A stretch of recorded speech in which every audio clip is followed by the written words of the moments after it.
चौथी दुनिया internet TV पर आपका स्वागत है।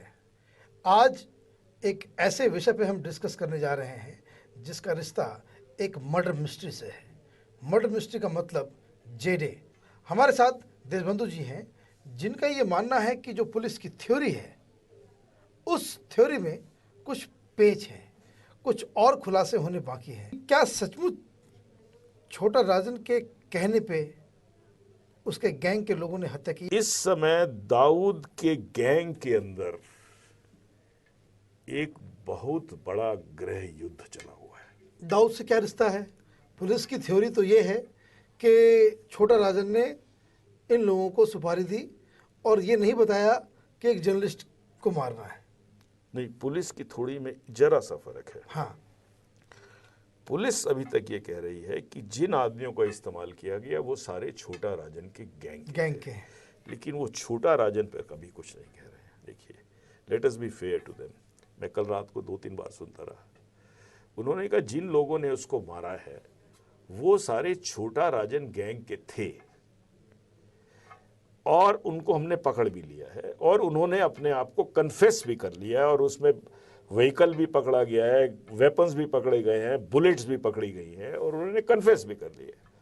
लेकिन उन्होंने ये नहीं कहा है अभी तक कि इसमें कोई छोटा राजन ने उनको इंस्ट्रक्शन दी थी। ये बड़ा इस पॉइंट के ऊपर मैं बोलना चाह रहा हूँ। ठीक, ये कल नहीं कहीं पे भी नहीं कहा गया है। हुआ दरअसल क्या है कि पिछले 1 साल से छोटा शकील दाऊद इब्राहिम की जान के लिए मुसीबत बने हुए हैं। क्यों? मैं बताता हूं आपको। दाऊद इब्राहिम के सारे भाई एक एक करके मार दिए गए हैं। एक बचे हैं सिर्फ अभी, उनका नाम है अनीस इब्राहिम। वो कुछ इतने खूंखार नहीं है जितने होने चाहिए। जितना बड़ा दाऊद का एम्पायर है उसको संभालने लायक नहीं है। ये दाऊद का ही अपना इंप्रेशन है। दूसरा आदमी जो उसके गैंग में है जो सबसे खतरनाक है वो छोटा शकील है। अब क्या है, दाऊद को ये डर लगा हुआ है कि अगर मैं इन दोनों का आपस में मैं मर गया अगर बीच में और ये दोनों रह गए तो मेरा भाई तो मर जाएगा। ये छोटा शकील इसको मरवा देगा और खुद सारे पे कब्जा कर लेगा। ये आपको मैं असली कॉन्फ्लिक्ट बता रहा हूं आपको मैं। मनीष जी, जब ये इसका मर्डर हुआ जेडे का, हम ये रात को सोचते रहे बैठ के कि ये किस गैंग ने कराया होगा। देखिए, मैं बॉम्बे मैं भी बॉम्बे में 4 साल रहा हूं। मेरे भी अंडरवर्ल्ड से कांटेक्ट हैं, थोड़े बहुत कैरेक्टर्स बदल गए हैं। क्यों कराया होगा?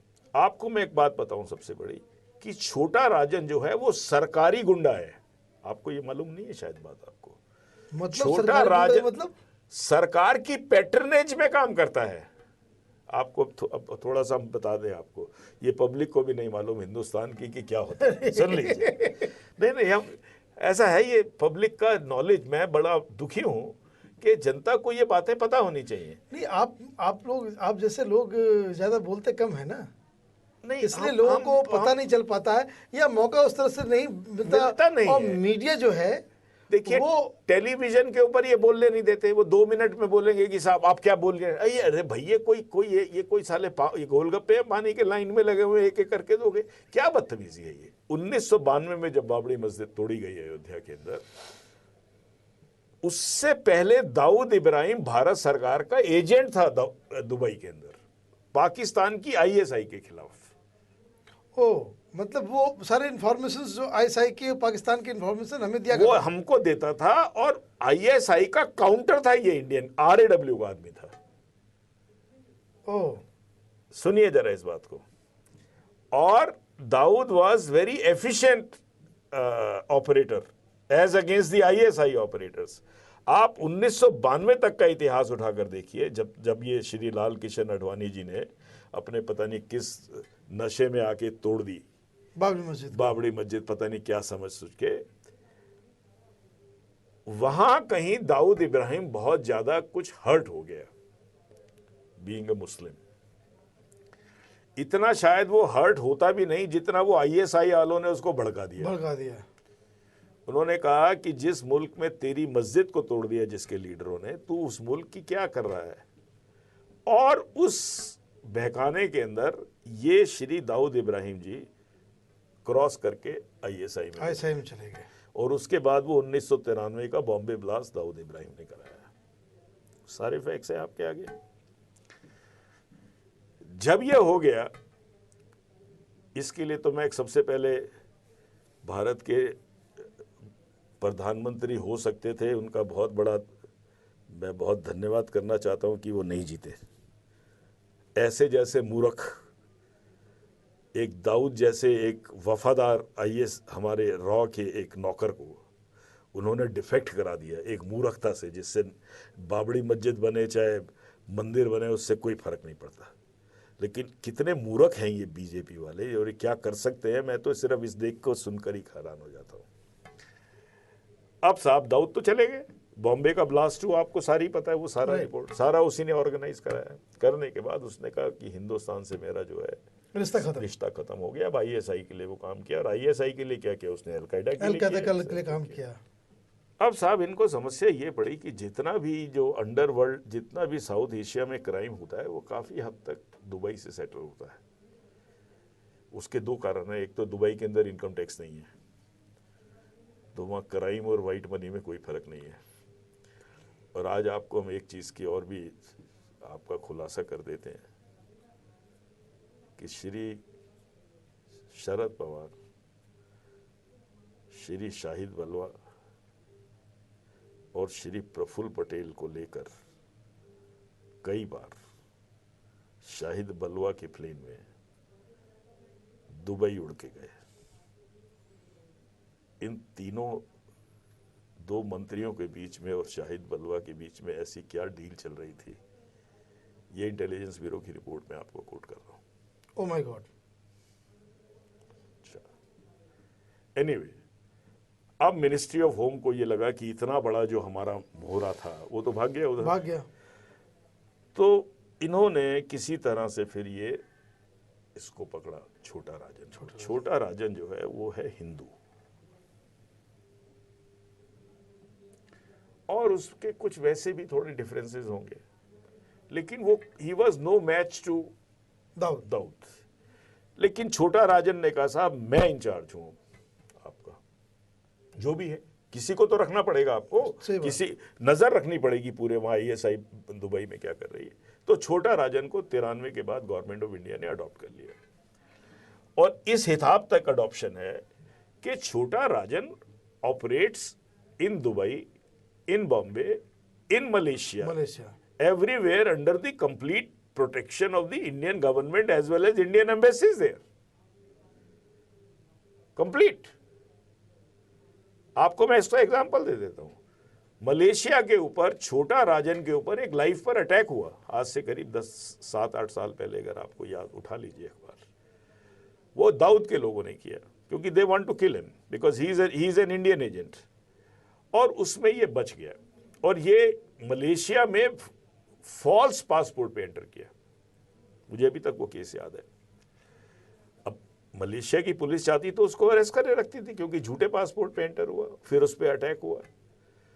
भारत के 4 डिप्लोमेट उड़ के गए मिनिस्ट्री ऑफ एक्सटर्नल, उसको रेस्क्यू किया, उसको लेकर आए। माय गॉड, लेकर आए उसको बिगर किसी चार्जेस के। तो मैं आपको ये क्राइम और किसी सरकार का ये जो क्लोज रिश्ता है, मैं वो भी आपको बता रहा हूं। नेक्सस। जब हम बोलते हैं सत्यमेव जयते और भारत माता की जय, तो हमको ये चीजें भी नहीं भूलनी चाहिए कि ये भी लाइफ का जरूरी पार्ट है।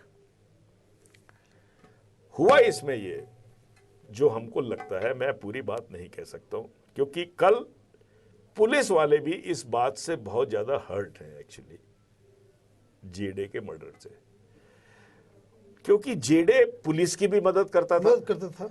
जेडे एक अच्छा आदमी था, जेडे क्राइम से लड़ता था, और सबसे बड़ी बात मैं जेडे की इसलिए उसकी मैं पीठ थपथपाता हूं कि वो मोटरसाइकिल पर चलने को तैयार था। आमतौर पे इस तरह की जिस स्टेटस के जो लोग क्राइम रिपोर्टर हो, इन्वेस्टिगेटर हो जाते हैं, जिनको एक एक चीज का मालूम है, तो कम से कम उनके बुलेट प्रूफ उनकी कार्स होनी चाहिए, नहीं तो कम से कम सरकार को ही दे देनी चाहिए थी, सरकार को देनी चाहिए, छोड़ो उसको। सही बात है मनीष जी। हुआ इसमें यह है कि ये बिगर पता लगे किसी भी छोटा राजन के आदमी को कि इसके पीछे छोटा शकील इन्वॉल्व है, छोटा शकील ने पैसे निकाल के किसी और को लगा दिया, वो समझे कि ये कोई एक्स्ट्रा वर्क है, क्योंकि हर समय थोड़ी कि छोटा राजन के पास काम रहेगा या हर समय खाली भी घूमते रहते हैं। इन्होंने इनका सबसे शार्प शूटर पकड़ा, शार्प शूटर पकड़ के, क्योंकि जो आज सबसे बड़ी इंपॉर्टेंट स्टेटमेंट आई है, जो शार्प शूटर को जो फोटो दिखाई गई है वो जेडे की फोटो नहीं दिखाई गई, दिखाई वो फोटो जो शायद जेडे से थोड़ी बहुत मिलती रहती हो। उन्हें पता था वो सामने से आएगा तो कहां मैच कर पाएगा, ठीक है। ये वो आदमी इसमें से रिक्रूटमेंट में भर्ती किए गए इनके लोगों के साथ जिनका कोई क्राइम रिकॉर्ड नहीं था। ये आज एक और सेकंड फैक्ट निकला, ताकि पुलिस को ट्रैक करने में और भी मुश्किल हो जाए।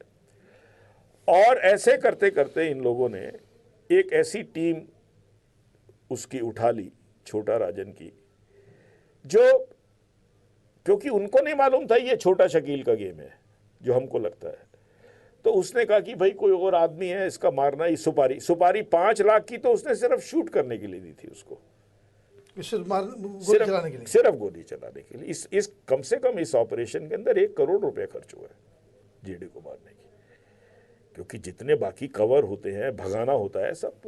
5 लाख तो सिर्फ फायरिंग का था उसके ऊपर। तो ये क्यों मरवाना चाह रहा था? मैं बताता हूं। ये मरवाना चाहता है, हमको ये लग रहा है कि दाऊद का मर्डर करना चाहता है ये छोटा शकील। और मैंने आपको शायद पिछले प्रोग्राम में भी बोला था कि दाऊद इब्राहिम का करीब 20,000 करोड़ रुपया कम से कम मालाबार की रियल एस्टेट में आ चुका है, और उसका कोई भी आदमी उसको देखने के लायक नहीं बचा है, सिर्फ अनीस इब्राहिम को छोड़कर। और अनीस इब्राहिम को ख़त्म करना छोटा शकील के लिए बड़ा बाएं हाथ का काम है। उसको मुसीबत पड़ रही है दाऊद को, और दाऊद को भी उसी से मुसीबत पड़ रही है। इसने ये पहला काम कर ये, और आपको मैं बता देता हूं, ये हो सकता है मैं आपको बता रहा हूं, छोटा राजन तो इसमें इन्वॉल्व है ही नहीं। ये भी हो सकता है कि अगले 4 दिन में हम पढ़ें कि छोटा शकील ने ये सारा का सारा कॉन्स्पिरेसी किया। और अगर छोटा शकील ने ये कॉन्स्पिरेसी रन की है, इसके 2 परिणाम होंगे। शायद दाऊद अपने ही गैंग के आदमी को मरवा देगा, क्योंकि वो ये समझना चाहेगा कि ये जेडे का मर्डर करने क्यों निकला था। और छोटा शकील का ये गेम हो सकता है कि अगर वो जेडे जैसे इंपॉर्टेंट आदमी का हिस्ट्री के अंदर मर्डर करा सकता है, और अगर इससे पहले दाऊद उसको मरवाए, वो दाऊद को मरवा देता है, तो Chhota Shakeel is the real don in India. ये बड़ा हाई स्टेक गेम खेला है छोटा शकील ने। और मैं समझता हूं अगला 1 हफ्ता 10 दिन जो है इस पूरे इस मामले को बड़ा ध्यान से वॉच करना पड़ेगा। आदमी छोटा राजन के यूज किए गए हैं, बिगर जाने कि ये किसके लिए यूज हो रहे हैं। और ये भी एक बहुत है इसमें कि अगर ये छोटा शकील निकल आता है तो आप ये समझ लीजिए कि इसमें वॉर होगी, इसमें या तो दाऊद मारा जाएगा या छोटा शकील मारा जाएगा। तो इतना मैं कहना चाहता हूं। आपको बहुत बहुत धन्यवाद।